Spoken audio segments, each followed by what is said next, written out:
Hi guys. तो आज हम ये प्रॉब्लम देखेंगे। कोड फोर्सेस का ये प्रॉब्लम है। प्रॉब्लम का नाम है एनआईटी डिस्ट्रॉयज द यूनिवर्स। ठीक है। तो आओ चलते हैं वन नोट की तरफ और समझते हैं इस प्रॉब्लम को। तो इस प्रॉब्लम में हमें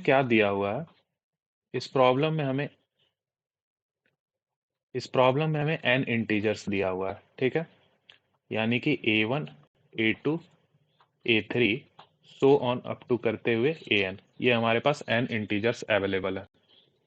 हमें क्या करना है ना, हमें इस एरे को जीरो में कन्वर्ट करना है, यानी कि इसके हर एक एलिमेंट को जीरो बनाना है। अब ऑब्वियस है कि जीरो बनाना है तो कुछ ऑपरेशन दे रखा होगा। ठीक है। तो ऑपरेशन क्या है? तो ऑपरेशन ये है कि हमें दो इंडिसेस सेलेक्ट करना है एल से आर, और इसमें जो भी वैल्यू प्रेजेंट है A L plus one so on up to करते हुए ए आर, इन सारे का हमें मैक्स निकालना है। ठीक है। अब मैक्स क्या होता है भाई? तो मैक्स होता है हमारा स्मॉलेस्ट नॉन नेगेटिव इंटीजर जो कि इस वाले एलिमेंट्स में मिसिंग हो। ठीक है। तो इस चीज को एक एग्जांपल से देख लेते हैं। तो लेट सपोज करो 2, 3, 4, ये मेरे पास चार वैल्यू है। ठीक है। 2, 3, 4 मेरे पास चार वैल्यू है, और इनका अगर हमें मैक्स निकालना हो तो इसमें कौन सा स्मॉलेस्ट नॉन नेगेटिव इंटीजर है जो कि मिसिंग है? तो ऑब्वियस है जीरो। जीरो इसमें नहीं प्रेजेंट है। एक और एग्जांपल लेते हैं, 1, 0, 2, 4। इसका अगर हमें मैक्स निकालना है तो इसमें कौन सा स्मॉलेस्ट नॉन नेगेटिव इंटीजर है जो कि मिसिंग है? तो देखो जीरो प्रेजेंट है, सबसे छोटा तो जीरो होता है, जीरो प्रेजेंट है। उसके बाद आता है वन, वन भी प्रेजेंट है। उसके बाद आता है टू, टू भी प्रेजेंट है। उसके बाद आता है थ्री, और थ्री मेरा प्रेजेंट नहीं है। तो यानी कि इसका मैक्स क्या हो गया? इसका मैक्स हो गया थ्री। तो मुझे उम्मीद है कि तुम्हें मैक्स तो समझ में आ गया होगा। ठीक है। अब हमने जब यहाँ पर देखा, हमने क्या किया, हमने मैक्स निकाल लिया। अब एक बार जब मैक्स आ गया ना, तो हम क्या करेंगे कि हम जो एल से आर इंडिसेस में जितना भी वैल्यू है, A L so on up to करते हुए ए आर, इन सारे को रिप्लेस कर देंगे मैक्स से। ठीक है। इन सारे वैल्यू को हम रिप्लेस कर देंगे मैक्स से। तो ये मेरा एक कंप्लीट ऑपरेशन बन जाएगा। तो एक बार और हम रिपीट करते हैं कि हमारा ऑपरेशन क्या है। तो हमारा ऑपरेशन है, हमें दो इंडिसेस सेलेक्ट करना है एल से आर, और उसमें जो भी वैल्यू प्रेजेंट है उनका मैक्स निकालना है। मैक्स मैंने तुम्हें बता दिया कैसे निकालेंगे, इन दो एग्जाम्पल की मदद से। अब एक बार जब मैक्स आ गया तो हम क्या करेंगे कि उस एल से आर में जो भी वैल्यू प्रेजेंट है उन सारे को उस मैक्स की वैल्यू से रिप्लेस कर देंगे। तो ये मेरा एक ऑपरेशन बन जाएगा।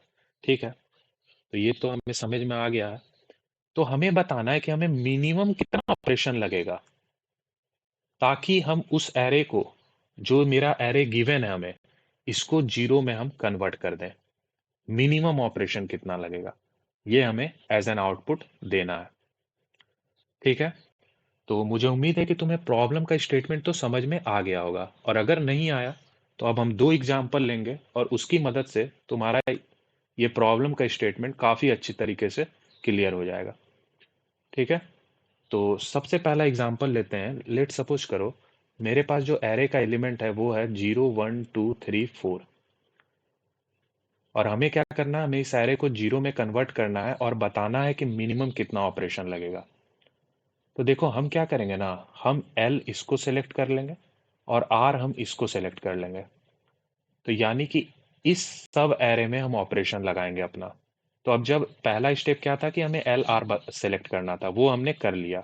अब एक बार एल आर सेलेक्ट हो गया तो सेकंड स्टेप क्या है, मैक्स निकालना। तो मैक्स किसका निकलेगा? एल से आर तक में जो जो वैल्यू है, यानी कि 1, 2, 3, 4, इनका मैक्स निकालना है। तो इनका मैक्स हम कैसे निकालेंगे? तो सबसे पहले चेक करो, जीरो सबसे छोटा नॉन नेगेटिव इंटीजर होता है, क्या प्रेजेंट है इसमें? नहीं है प्रेजेंट। तो मेरा मैक्स जीरो हो गया।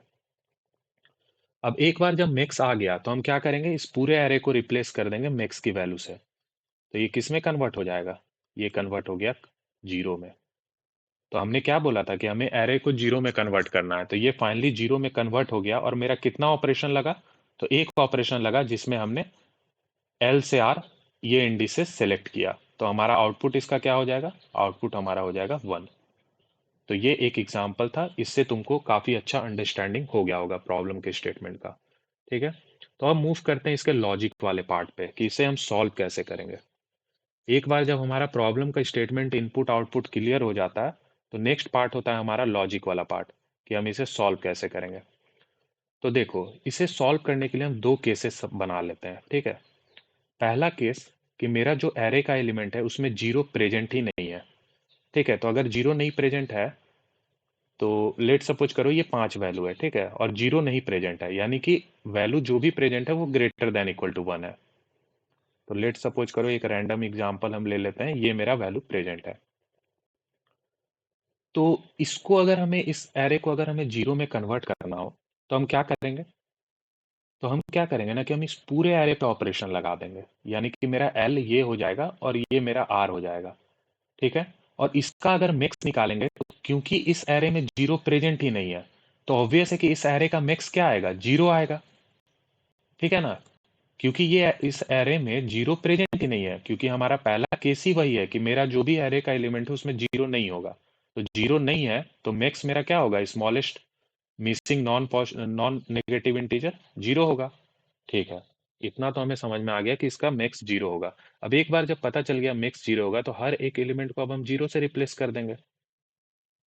तो फाइनली मेरा एरे जो है जीरो में कन्वर्ट हो गया, और कितना ऑपरेशन लगा? एक ऑपरेशन।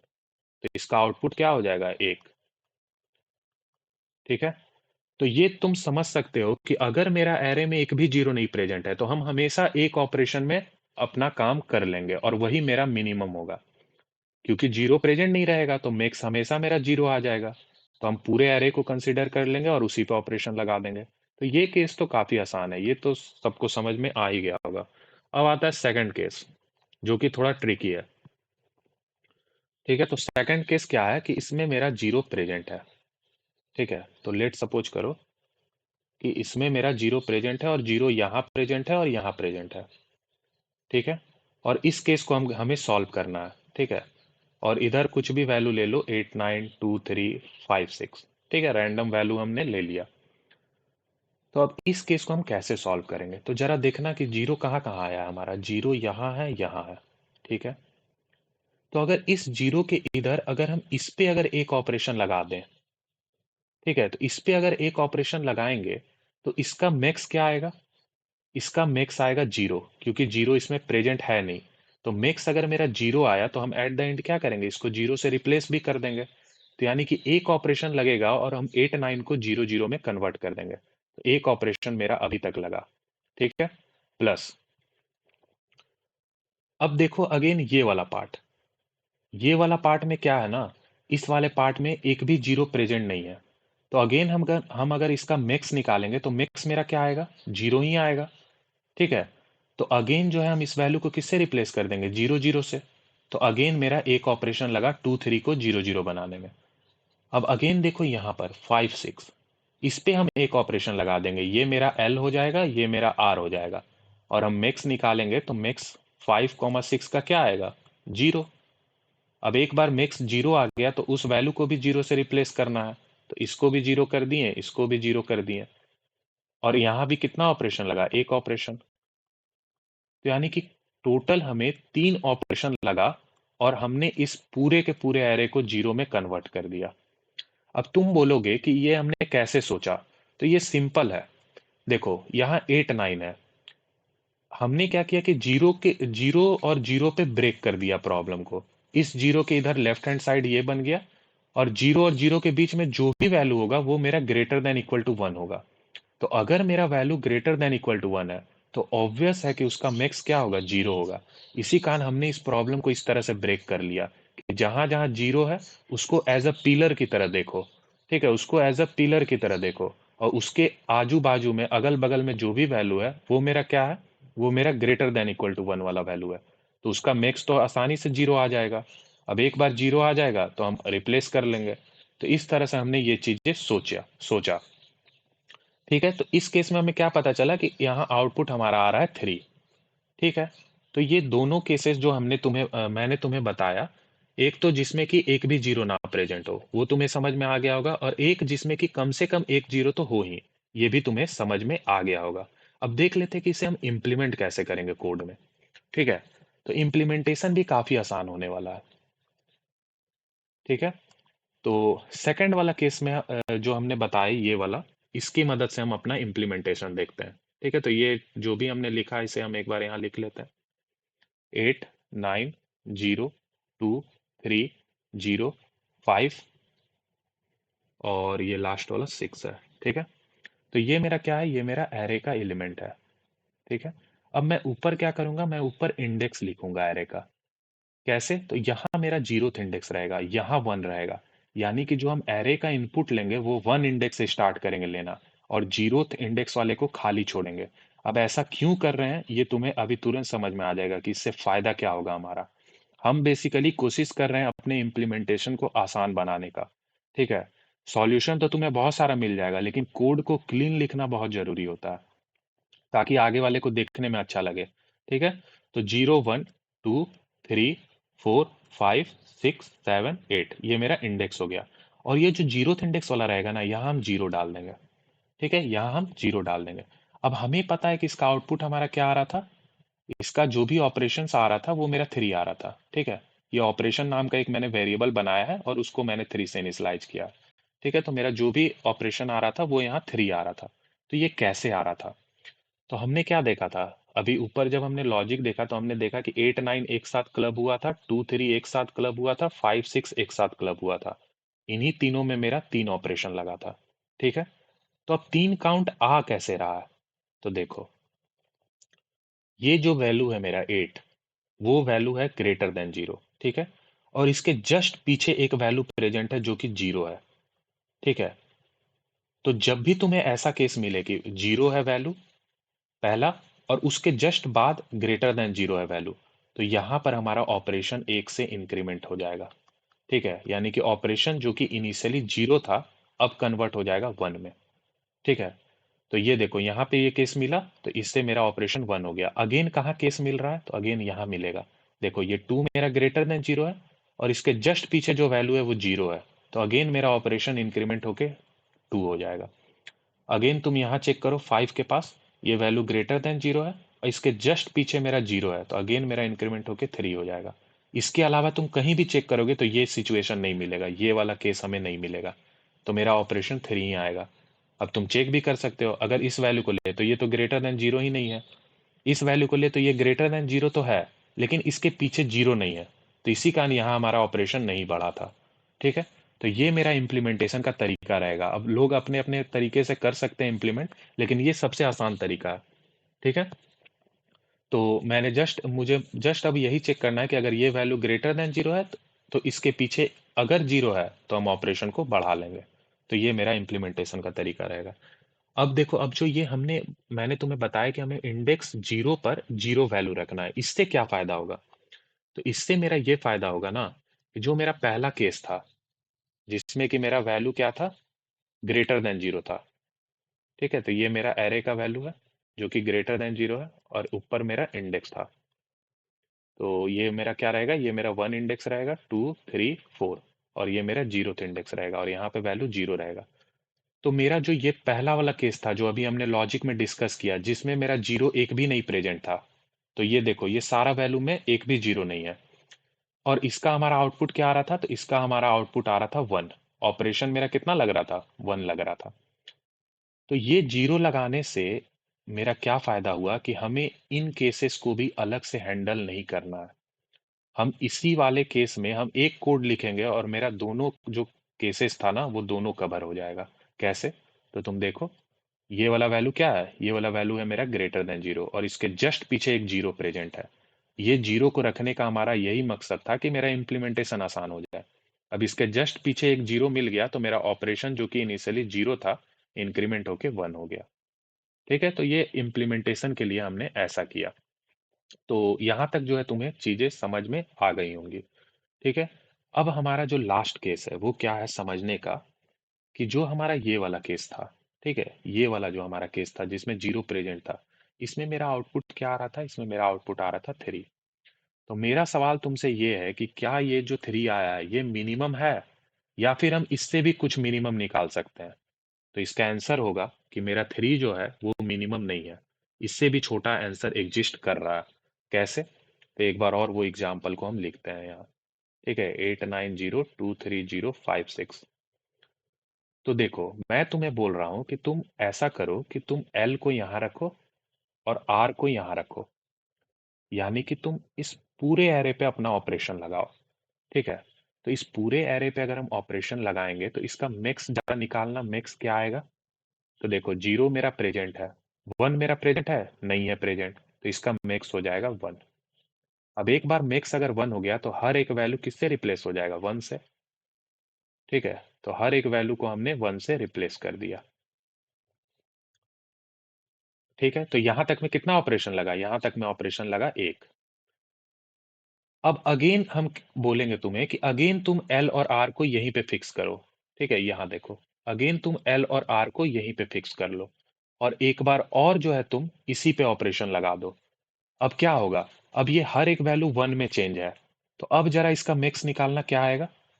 तो अब अगर हम इसका मैक्स निकालेंगे तो मैक्स मेरा क्या आएगा, मैक्स मेरा 0 आएगा, क्योंकि इसमें 0 ही नहीं प्रेजेंट है। सबसे छोटा मिसिंग नॉन नेगेटिव इंटीजर 0 है। तो अब देखो 0 आ गया, अब एक बार 0 आ गया तो अब हर एक वैल्यू किससे रिप्लेस हो जाएगा, 0 से। तो देखो फाइनली जो हमें चाहिए था वो हमें मिल गया। हमें पूरे एरे को 0 बनाना था और ये हमने 0 में कन्वर्ट कर दिया। और इस वाले में और एक कितना ऑपरेशन बढ़ गया, एक ऑपरेशन और लगा जिसमें हमारा मैक्स 0 आया। तो तुम देख रहे हो ये दो ऑपरेशन में जो है हमारा काम हो गया। जबकि जो ऊपर वाला हमने लॉजिक लिखा था उससे हमारा 3 आ रहा था आउटपुट। वो लॉजिक तो सही है, ठीक है, लेकिन मेरा जो वो आउटपुट आया वो 3 आया था। लेकिन हमें पता है कि 2 से ज़्यादा कभी भी हमारा आंसर नहीं एग्जिस्ट करेगा। ठीक है, तो देखो इसमें हमारा क्या आउटपुट आया, 2। तो हमें वही जो ऊपर हमने लॉजिक देखा वही हमें इम्प्लीमेंट भी करना है, बस खाली लास्ट में हमें क्या करना है कि हम जब आउटपुट करेंगे तो हम मिनिमम ऑफ ऑपरेशन कॉमा 2 को आउटपुट करेंगे, क्योंकि हमें पता है कि 2 से ज़्यादा कभी भी आंसर नहीं होगा।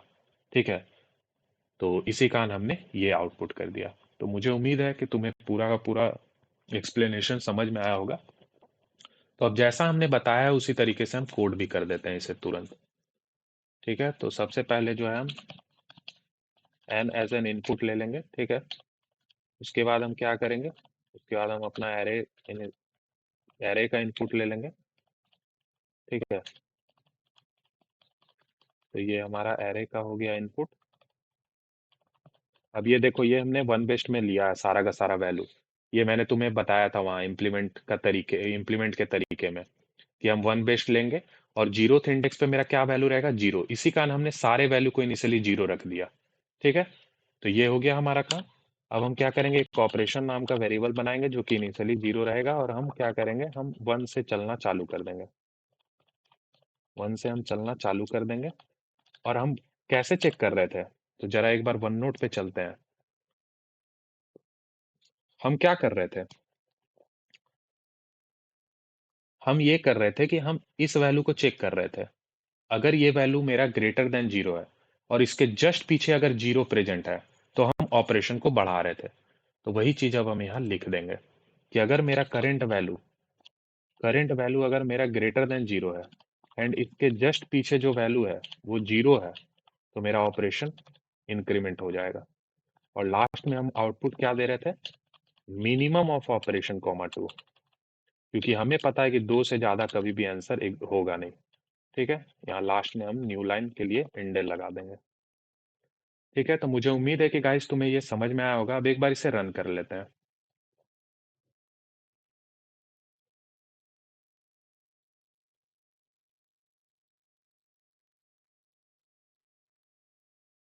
ठीक है, तो इसमें एक इशू आया है मिनिमम फंक्शन में।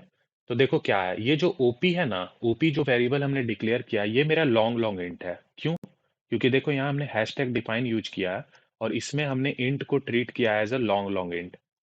तो ओपी मेरा लॉन्ग लॉन्ग इंट है, जबकि टू मेरा क्या है, टू मेरा इंटीजर है। तो ये जो मिनिमम फंक्शन होता है ना, ये जो दोनों पैरामीटर लेता है वो सेम डेटा टाइप का लेगा। तो एक लॉन्ग लॉन्ग इंट हो जा रहा है और दूसरा इंट हो जा रहा है, इसी कारण ये जज नहीं कर पा रहा। तो हम टू को भी लॉन्ग लॉन्ग में कन्वर्ट कर देंगे, 2ll। ठीक है, अब ये वर्क करेगा।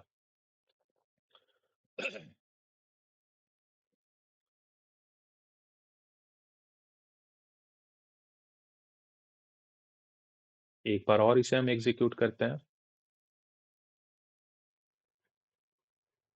ये कभी कभी वो आता है वो वाला एरर, तो देखो ये पास हो गया। ठीक है, तो अब एक बार इसे सबमिट कर लेते हैं।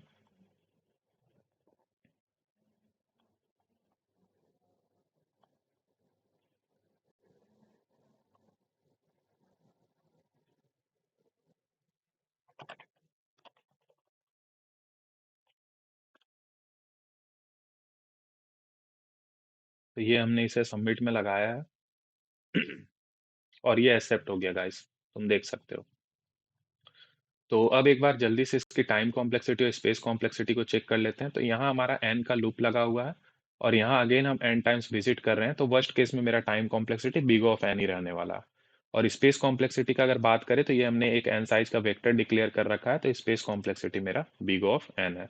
यानी कि टाइम कॉम्प्लेक्सिटी और स्पेस कॉम्प्लेक्सिटी दोनों ही बिग ऑफ n है फॉर ईच टेस्ट केसेस। ठीक है। तो गाइस मुझे उम्मीद है कि तुम्हें ये वीडियो समझ में आया होगा। अगर तुम्हारा कुछ भी डाउट रह गया तो तुम कमेंट कर देना। So thank you guys.